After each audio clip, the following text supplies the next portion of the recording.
A logic circuit is the building block of all modern digital devices, including computers, smartphones, and the internet. Now, most people are familiar with a computer and have heard about a computer processing information as ones and zeros. And this is true. A computer is considered a digital device. Now, digital means that we look at information as only a 1 and a 0, and we aren't concerned necessarily with how that 1 and 0 is represented. Now, of course, a 1 and a 0 is represented with electrical quantities such as voltage and current, but if we are a logic or a digital circuit, we don't care about how the 1 and 0 is represented. We just care about its logic value. Either it's a 1 or a 0, and the circuits we produce are also a 1 and a 0. Now, a computer consists of hardware and software, but in this course we are only going to focus on the hardware component. Programming a computer is a different class. We will be looking at the logic circuits, the building blocks of all the digital hardware that we use in our society today. And like I say, this can include smartphones, game controllers, tablets, etc. Now, in this course, what we are going to do is we're going to start at the beginning. This is an introductory course, so we are going to start with what a 1 and a 0 is, how we're actually going to represent information using ones and zeros, and then we're going to build our way up to understanding how you actually build circuits out of it. So we're going to look at basic logic circuits. We're going to look at how to put those logic circuits together to form more complex circuits. And then we're going to get into circuits that can actually store information such as ones and zeros and use that storage to make even more complex decisions about what to do next. So before we get started on the learning activities for the course, I thought I'd give you a little background on myself, since I'll be the voice that you hear in the videos and also the author of the textbook that we'll be using. So like I say, my name is Brock Lemires. You can call me Brock. I'm a professor at Montana State University, and I'm in the Electrical and Computer Engineering department. My focus is primarily in the area of computer engineering or digital hardware. I got my bachelor's from Montana State University back in '98, and then I went to work for Hewlett-Packard in Colorado Springs. And there what I did was I was a hardware design engineer where I focused on digital system design. And I worked there for 8 years, and while I did that, I got my master's and PhD from the University of Colorado. And then I joined Montana State 12 years ago in 2006. And since then, what I've done is I have taught courses in digital systems, ranging from introductory level all the way up to graduate level advanced digital systems classes. And I've conducted research in the area of computer engineering, primarily for NASA, so looking at new types of architectures in order to create optimal systems for their various missions. So if you're interested in learning anything more about kind of my research, you can come out to my website, and I have a bunch of links to various news pieces about the research that I've done, courses that I've taught, and educational activities that I'm involved with. So that's me. Now let's take a look at the course activities for this class, and the starting point is going to be the Brightspace Desire to Learn interface. Okay, so the company is called Desire to Learn, so sometimes you'll see the course website abbreviated D2L.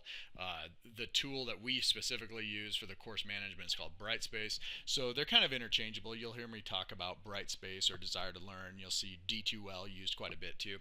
But anyway, it's the website ecat.montana.edu, and this is where you're going to log into the system with your net ID and your password. And so when you come in there, you're going to see a list of courses, and you'll see this Intro to Logic Circuits, and when you click on that, it's going to bring you into the system. Okay, so this is the course management side of the class. Everything is going to be linked within here. The only thing that you need outside of the course system is going to be your portable lab kit and the textbook, and then a camera, and we'll talk about the resources you need. So when you come in here, you're going to start, it's going to bring you to the announcement page. I just have a simple announcement here with a picture of the book, basically just saying that you made it to the right class. Okay, there's no information here. And what I'll do is if I ever post an announcement here, I'll also email you. So when you come in here, you're going to see a link that'll take you to the orientation and course syllabus page for the course. And so let's go ahead and click on that, and let's start taking a look at the actual syllabus for the course. So what I have here is just kind of an orientation page, and it talks about, pictures of me. The teaching assistant is going to be Chris Major. His contact information is there. My contact information is there. And then you're going to see required materials for the course. This is just kind of a highlight of what's in the syllabus itself, but it's got the links to the actual contact information. So on here, you're going to see a link to the course syllabus. So let's open that up first, and let's take a look at the actual details of this course. Okay, so let's go through this. The first thing that you notice is that this is going to be a 4-credit class that is going to be conducted in 4 weeks. Okay, it is critical that you keep in mind that this is an accelerated format. The expectation of this class is that you are going to conduct it, working on this class almost full-time every week. Okay, this is a 40 plus hours per week for 4 weeks, and the expectation is that you're not taking any other classes. Really, you're not allowed to take any more than 6 credits during the summer session, so you're not going to take any other classes because this is a 4-credit class. The expectation is that this isn't like a couple hours a night. This is a full work day. Okay, so make sure you have that expectation in mind, because there's a lot of information coming to you, and we'll talk about that, the workload, here in a second. So the description of this class is basically kind of like what we said in the overview video. Is we're going to learn about digital circuits, or interchangeably we say logic circuits, and these are just circuits that operate with inputs that are ones and zeros and outputs that are ones and zeros. And we're going to just start with number systems and talking about how to represent information as numbers. We're going to talk about how to do math with binary numbers, which is what you call ones and zero number systems. We're going to look at basic circuits that use ones and zeros as inputs and how to manipulate that, and some of the building blocks that we have. Then we're going to learn how to put them together and create more sophisticated circuits. We're going to build even more complex circuits that are able to store information and use those outputs to make more intelligent decisions.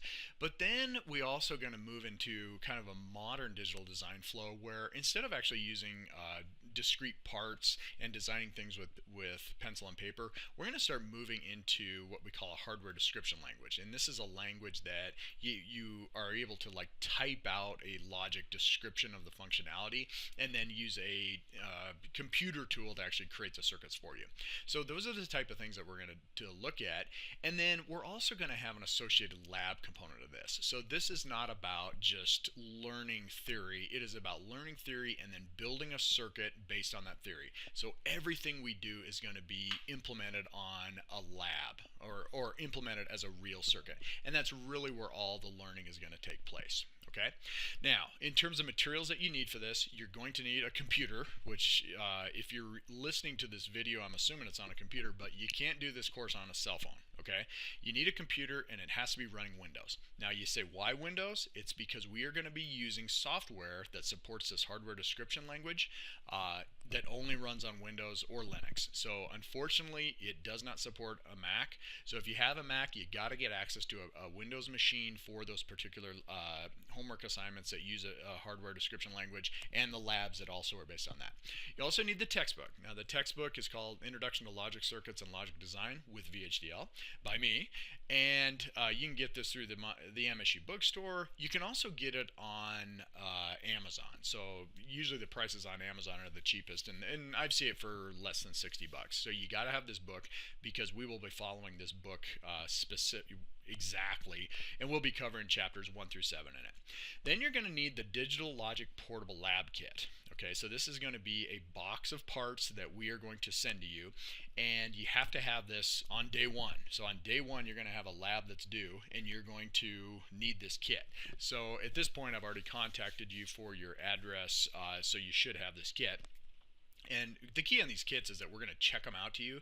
So you're going to be given some mildly expensive gear, but you have to return it. Okay, so you're just going to check that out, and then you'll return it. And then you're going to need a camera capable of taking short videos, because some of the homework is online, so it's multiple choice questions in the Brightspace system. But how do you do the lab? Well, you're going to be building these labs using this portable lab kit, but you need a way to demonstrate it to me or the teaching assistant. And so the way we're going to do that is you're actually just going to take a short cell phone video of it, and then you're going to upload that video to Brightspace, and that's how we'll do it. And then we will actually watch your video and we'll give you feedback.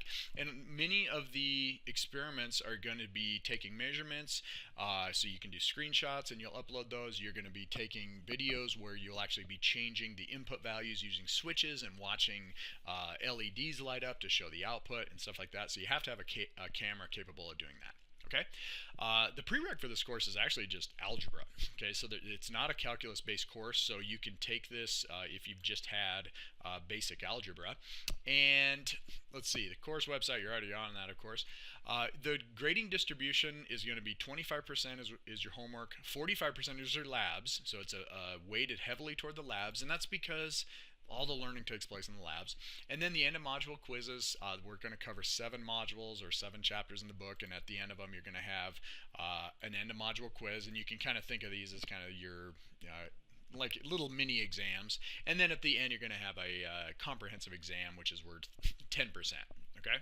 Now, grading scale, you're guaranteed that if you get above a 90, you get an A. Get above an 80, you get a B.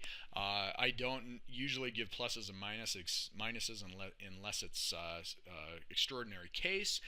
So we will just use this, and then if there's anybody that's on the boundary, we can discuss that at the end. Academic policies, the expectation is that you're doing the work by yourself. Okay. Now, if you are working with a colleague on this, that's also acceptable too. It's just that you need to be actively engaged, and everybody needs to upload their own deliverables for the lab and the homework. Okay, so you don't want to be uploading other people's stuff. Just make sure that you're collaborating, and if there's any question about it, I'll just get in contact with you. Okay, now we're going to get down to the actual activities that you will be doing. Okay, the course components for this is going to be, it's just going to be a sequence of events that you will go through for each learning section, and you will repeat. Okay, so you are going to have readings. Okay, we are going to read in the book, and the book we're going to cover chapters 1 through 7. In each chapter, there's a section, and that section is a specific thing that you will do an activity on, learn something, and then be graded on. Okay, so you're going to read that section. I also have instructional videos that follow along with the book that you'll watch. So this is a series of YouTube videos, but they're mapped exactly to the section in the book. So you'll read the book section, watch some videos on it, and then there will be a homework assignment on that section. For every section we cover, you're going to have a homework problem, and the homework is graded. Okay, now the homework will take the form of 2 different types. The first one is going to be online multiple choice quizzes that you'll do in the Brightspace. I call them quizzes just because that's the tool. That's the tool that you'll see. So when you come into Brightspace, it's called a quiz, but it's just an online multiple choice format. And the homework has deadlines, okay, and we'll go through the deadlines in a second. But that's the key on the homework, is that you can open it up as early as you want, you can look at it, you can work on it, you can save it, but then you have to make sure to submit it before the deadline. Okay, it's not timed other than the deadline. Then you're going to have a laboratory, and the laboratory is going to be not for every section, but for, every 2 to 3 sections you're going to have a laboratory experiment, and you will be given you will read a description about the lab, you will watch a video giving an overview of the lab, you will do the lab, and then you will record a short video of a demonstration, and most times you'll be taking screenshots of the actual any measurements that you do on that. Then at the end of each module, you will have a module quiz. Now, this one I actually do call a quiz, and the reason I call it that is because they're timed. Okay, so when you can think of these as, these are the equivalent of an in-class exam, and so you're going to start the quiz, and you're going to only have a certain amount of time, either between 30 to 90 minutes, depending on how long the module was. But this is to mimic what it would be like to take an in-class exam, where you have to study for it. You say start, you say end, and it's a gauge of how well you learn the material in the module. Okay, so there's a big difference between module quizzes and homework, but just keep in mind they're both in the same tool within Desire to Learn, which the tool is called the quiz tool. The only difference is the homework is not timed. Once you start it, you just have to complete it by the deadline. A quiz is timed. An end of module quiz, once you hit go, a clock starts and then it times out. Okay, then the final exam. is also going to be administered in the quiz tool, but it will be a comprehensive timed exam. Okay, so those are the activities for each of these sections. What I've done is I've given you two different views of the course in terms of schedule. So page 3 of the syllabus, you're going to see a 4-week breakdown of how this course unfolds. And so if this was a live class, we would have a schedule where we meet 4 days a week, and we will be meeting for usually anywhere between 7 to 9 hours a day for a 4-credit class. Now, remember, this is an accelerated format class. This means that we are going to take a 16-week semester-based course and we're going to cram it into 4 weeks. Now, you immediately say this is impossible, but it actually is not impossible, because if you think about it, during the semester, over the course of 16 weeks, you're taking about 15 credits, right? Well, you're taking 15 credits, you're taking 4 or 5 different courses, okay? So imagine if you were only taking one course. So you were only having a class that met Monday, Wednesday, Friday for an hour, and then you had a 2-hour lab component. How much time do you actually spend each week on that one course if it was laid out over a semester? Well, it turns out that the rule of thumb is you spend anywhere between 2 to 3 hours of effort per credit in a semester-based course. So that means if you're taking a 4-hour class, or excuse me, a 4-credit class, you're spending, anywhere between, 8 to 12 hours a week. Okay? Well, if you spend 8 to 12 hours a week over the course of 4 months, that's not a terrible amount of work. Like, you could do that while you're working full time, right? Well, what we do is we say, okay, in this summer session, you're only going to take one course, okay? So how fast could you actually do it if you weren't switching between 3 or 4 different courses? Well, it turns out that a bunch of other schools have already figured out that you can do this in 4 weeks, but there's a couple rules. Number one, you can't take another class. So you're not going to be taking 2 or 3 classes during this 4 weeks. If you are, you're not going to have enough time to complete this. The second rule is that this is essentially a full-time job to take this class, because we're going to take, think about it. You're going to spend 8 hours, let's just say 10 hours a week during a semester across 16 weeks. You're going to take that and you're going to shrink those 16 weeks into 4. So that means every week, instead of spending about 10 hours a week like you would in a semester, you're going to be spending 40 hours a week on this course. So if you look at this, the expectation is that you're spending a solid, 10 hours times 4 during the week on this course. So when you engage in these activities, you're going to be spending a lot of time on this stuff. Okay, so I've broken it down as if it was a live class, and this matches kind of the meeting 4 times a week and having extra outside of class time in order to work on this stuff. But I just want to make sure that you are understanding this, that this isn't like you don't miss a week to go camping during this class. If you do, you're going to fail it because you'll miss 25% of the class. You have to engage in this class as a full-time job for 4 weeks. Okay? Now, what I have done with this is I've said we do have some flexibility because we're an online class. So I have 2 weekly deadlines. I'm going to have a Wednesday deadline where the activities that you do on a Monday and a Tuesday, all of these are going to be due on this Wednesday. Okay? So what that means is that you don't have to necessarily get all of these done specifically on Monday and then do all these Tuesday. You might do these and all these on a Monday and then turn them in they just have to be due by Wednesday, okay? But this is how we would do it if we were meeting face to face.